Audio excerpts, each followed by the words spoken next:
Everyone, welcome back to my YouTube channel. कैसे हो आप सब? आई रियली होप तुम सबकी पढ़ाई अच्छे से चल रही होगी, लाइफ एकदम ट्रैक पे स्मूथ होगी। बाय द वे, हमने एक नई सीरीज शुरू की थी इकोनॉमिक्स की, जिसमें हम क्लास 12th के इकोनॉमिक्स चैप्टर वाइज कवर कर रहे थे। चैप्टर फर्स्ट से आई थिंक थर्ड तक we already have done. Chapter fourth आज करते हैं, so let's get started. So chapter fourth, poverty, class 12th की इकोनॉमिक्स की एनसीईआरटी कर रहे हैं, ठीक है। So this chapter actually deals with और it discusses poverty, its measurement, causes, and elevation efforts in India. It provides an analytical view of how poverty has been addressed since independence and the challenges that remain. कि ठीक है, independence के बाद poverty को कैसे हमने tackle किया और क्या क्या चैलेंजेस इंडिया ने फेस किया। तो सबसे पहले देखते हैं what is poverty. Poverty refers to the condition where individuals are unable to meet their basic needs. क्या क्या? जैसे कि फूड अफोर्ड नहीं कर सकते, shelter, clothing, education and health care. Now the types of poverty. Poverty के दो types हैं, एब्सोल्यूट पॉवर्टी और रिलेटिव पॉवर्टी। एब्सोल्यूट मतलब है where people do not have enough income to sustain a minimum standard of living, मतलब रोटी कपड़ा मकान लेने के लिए भी पैसा नहीं है। और measured using the poverty line. कैसे मेजर करते हैं एब्सोल्यूट पॉवर्टी को? By using poverty line. Relative poverty क्या है? It refers to the income inequalities among the different section of society, even basic needs are met. अगर आपकी basic needs पूरी भी हो रही है, फिर भी हम एक कंपैरिजन करते हैं कि अच्छा इनसे तो हम अमीर हैं, इनसे तो हमसे तो ये गरीब हैं, या फिर हम इनसे अमीर हैं। तो इस तरीके का जो हम एक डिफरेंट सेक्शंस में देखते हैं डिफरेंस, इस इनइक्वालिटी को बोला जाता है रिलेटिव पॉवर्टी, ठीक है। Now the poverty line. The poverty line is the minimum income और expenditure level required to meet the basic needs. कि ठीक है, इतना हमारे पास पैसा होना चाहिए या फिर इतना एक्सपेंडिचर हम कर सकें ताकि हम अपनी बेसिक नीड्स को पूरा कर सकें, उस लाइन को बोला जाएगा poverty line. It varies across the rural and urban areas. तो रूरल और अर्बन एरिया के लिए पॉवर्टी लाइन डिफर करेगी, ठीक है।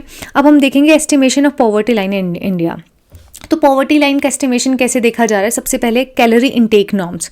तो रूरल एरियाज में कितना कैलोरीज पर पर्सन पर डे एक बंदा कंज्यूम करे कि वो पॉवर्टी लाइन से ऊपर आए, तो वो है भैया 2400 कैलोरीज। अगर आप रूरल एरिया में 2400 कैलोरीज पर पर्सन पर डे अगर ले पा रहा है तो वो गरीब नहीं है, ये है इसका क्राइटेरिया, ठीक है।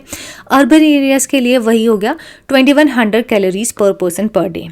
अगर हम, ये तो था कैलोरी इनटेक नॉर्म्स। अगर हम बात करें एक्सपेंडिचर एस्टिमेट्स का, तो based on the data from the NSSO, national sample survey office, तो तेंदुलकर कमेटी ने सबसे पहले ये आई थी, बहुत इंपॉर्टेंट जो होता है इसकी डेट से याद रखना, 2009 में।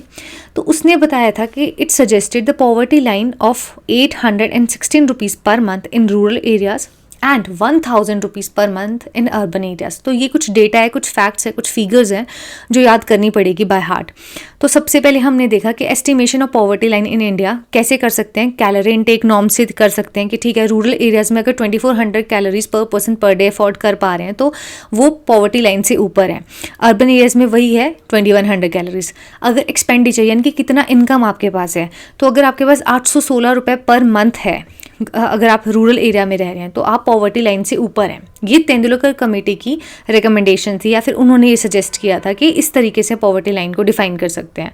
और अगर अर्बन एरियाज में देखें तो वही 1000 पर मंथ रुपीज़ आपके पास होंगे, और ये 2011-12 के बेस ईयर से लिया गया है, ठीक है। अगर हम बात करें पॉवर्टी रेशो की, सो 2011-12 के डेटा जो तेंदुलकर मेथोडोलॉजी को फॉलो कर रहे हैं, तो उन्होंने बताया कि पॉवर्टी रूरल एरियाज में उस टाइम कितनी थी, 25.7%, अर्बन में 13.7%, एंड ओवरऑल अगर पॉवर्टी देखा तो 22%। तो एज सच ये डेटा इतना इंपॉर्टेंट नहीं है, सिर्फ था एनसीईआरटी में तो मैंने वहाँ से डाल दिया है, ठीक है। Extent of poverty in India. At the time of independence poverty levels were very high, ठीक है। ये तो हमें पता है कि इकोनॉमिक कंडीशन सही थी नहीं, लोग लिटरेट बिल्कुल भी नहीं थे और बहुत ज़्यादा गरीबी में थे, तो बहुत ज़्यादा पॉवर्टी लेवल्स थे, ठीक है। इन 1973 and 1974 over 54% of the population lived below the poverty line. यानी कि तुम देख रहे हो कितना ज़्यादा परसेंटेज है, मतलब अप्रॉक्सीमेटली हाफ से थोड़ा ज़्यादा। इतनी पॉपुलेशन गरीबी लाइन से भी नीचे थी, यानी कि वो बेसिक नेसेसिटीज़ भी अफोर्ड नहीं कर पा रही थी। 2011-12 में this reduced to 22%।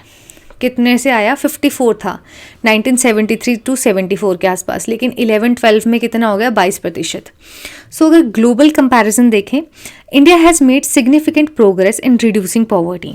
But it still ranks high in terms of absolute numbers of poor people.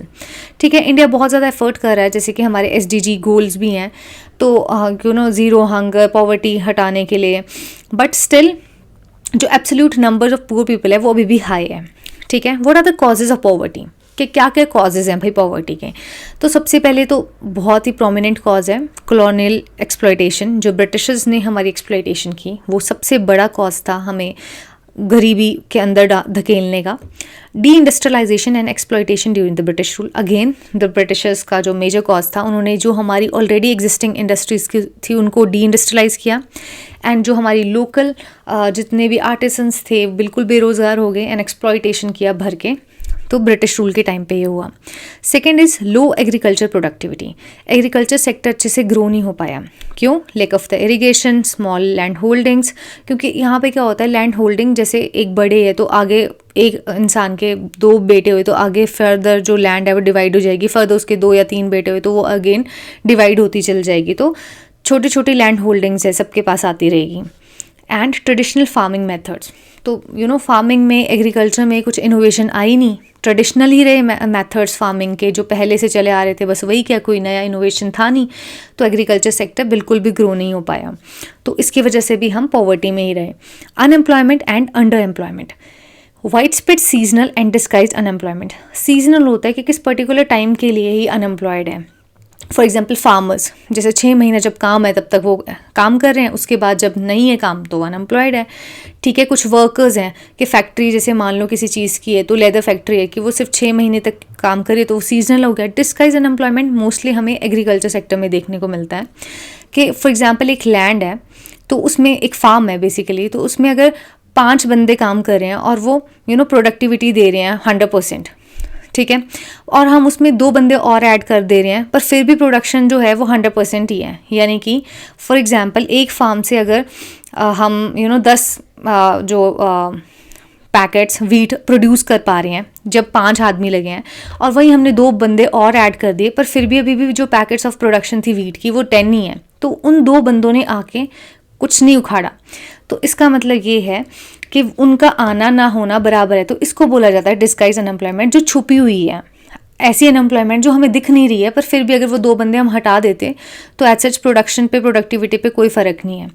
तो wide spread seasonal and disguise unemployment specially in rural areas.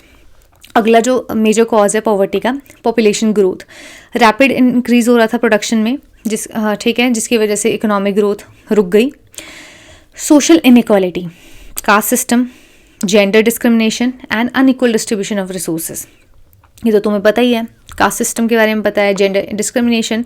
तो ये जो सोशल इनइक्वालिटीज़ मोस्टली इंडियंस या फिर इंडिया की economy जो major challenges थे वो यही थे कि कास्टिज्म में ही भटकते रह गए, जेंडर डिस्क्रिमिनेट करते रह गए रादर देन जो कोर चीज़ें थी उनके ऊपर काम करने की जगह। ठीक है, 6th इज़ रीजनल डिस्पैरिटीज़, ये तो हमने ग्रीन रेवोल्यूशन में भी देखा है कि कुछ स्टेट्स जैसे Bihar, Orissa, they lagged in development compare to the other like Punjab, Kerala. Regional disparities क्यों आई? क्योंकि किसी एक क्षेत्र को वो ज़्यादा डेवलप हो गया, दूसरा नहीं हो पाया। जैसे ग्रीन रेवोल्यूशन जब चला था तो जितना भी वीट की वेराइटीज़ या फिर राइस की वेराइटीज़ जो लगाई जाती थी वो पंजाब, हरियाणा, इन्हीं लोगों ने, इन्हीं एरियाज़ ने ज़्यादा बेनिफिट अर्न किया, पर बाकी जो एरियाज़ थे वो अंडर डेवलप्ड ही रह गए। तो बेसिकली रीजनल डिस्पैरिटीज़ आ गई, तो ये भी एक बहुत बड़ा कॉज है पॉवर्टी का। कुछ रीजन्स डेवलप हुए, कुछ नहीं हुए। Anti poverty measures in India, क्या क्या हम मेजर्स ले रहे हैं पॉवर्टी को हटाने के लिए?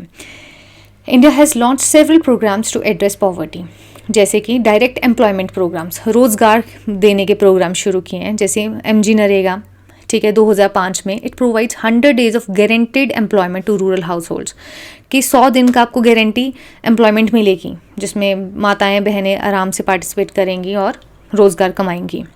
संपूर्ण Grameen Rozgar Yojana, it combines wage employment with food security, तो वेज मतलब वेजेस तो मिलेंगे, साथ में फूड सिक्योरिटी भी है।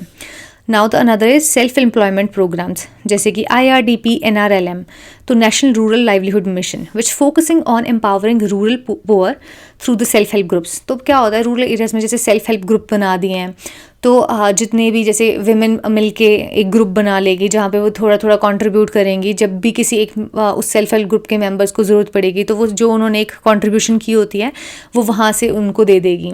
तो this is how they work, ठीक है। तो national rural livelihood mission, self help group बनाए जा रहे हैं। IRDP like integrated rural development programme, it promotes self employment by providing assets and skills. तो कैसे एम्प्लॉयमेंट मिलेगी आपको, पहले स्किल्स दिए जाएंगे, एसेट्स दिए जाएंगे, तो these are quite self employment programmes. Now तो फूड सिक्योरिटी एंड सब्सिडीज़, पता ही हमें PDS public distribution system, another is national food security act of 2013। तो ये जो एक्ट था it ensures food availability to 67% of the population. तो ये कुछ हमने प्रोग्राम्स उस टाइम पे चलाए थे, अभी भी इनमें से कुछ चीज़ें चलती है, जैसे PDS है, ये सारे मिशन है, अब इनको और रिफाइन तरीके से अलग अलग प्रोग्राम्स आ गए हैं। It supplies subsidise food grains to the poor. Now housing and basic amenities, जैसे प्रधानमंत्री आवास योजना है, तो अब जन आरोग्य योजना, स्वच्छ भारत मिशन, तो ये सारे अफोर्डेबल हाउसिंग मिल सके, सैनिटेशन अच्छी हो सके, ओपन डिफिकेशन हट सके। तो these all programmes help in reducing the poverty in India. Now trend in poverty reduction, क्या क्या ट्रेंड्स थे पॉवर्टी रिडक्शन के।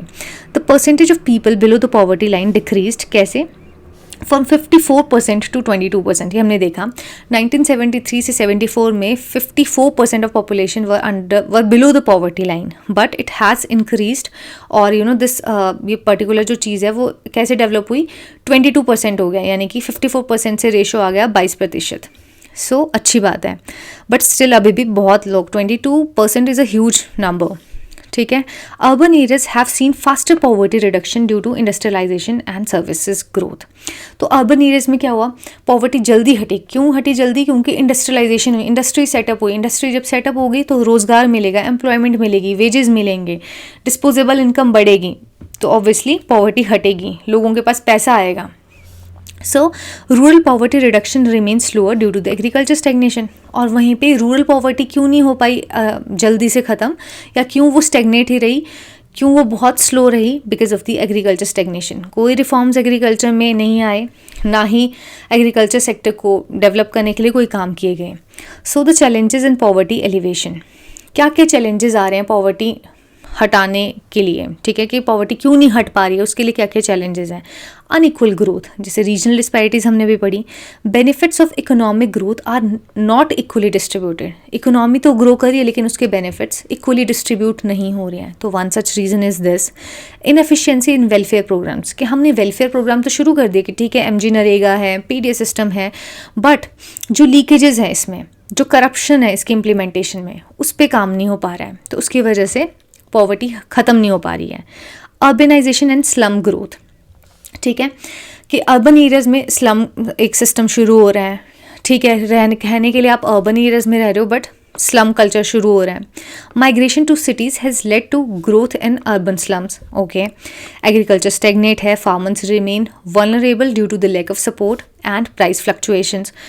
Now the social inequality, marginalized groups जैसे SC, STs and women are disproportionately affected. तो marginalize group जैसे SC, ST, casteism है, women, gender disparity है, तो ये सब ग्रुप्स तो बहुत ज़्यादा अफेक्ट हो रहे हैं पॉवर्टी से, ठीक है। अगर कुछ डेटा पॉइंट देखें तो तेंदुलकर कमेटी बहुत इंपॉर्टेंट है, ईयर याद रखना है, 2009 में इसने पॉवर्टी लाइन को कैसे सेट किया था, 816 rupees per month for rural and 1000 rupees per month for urban.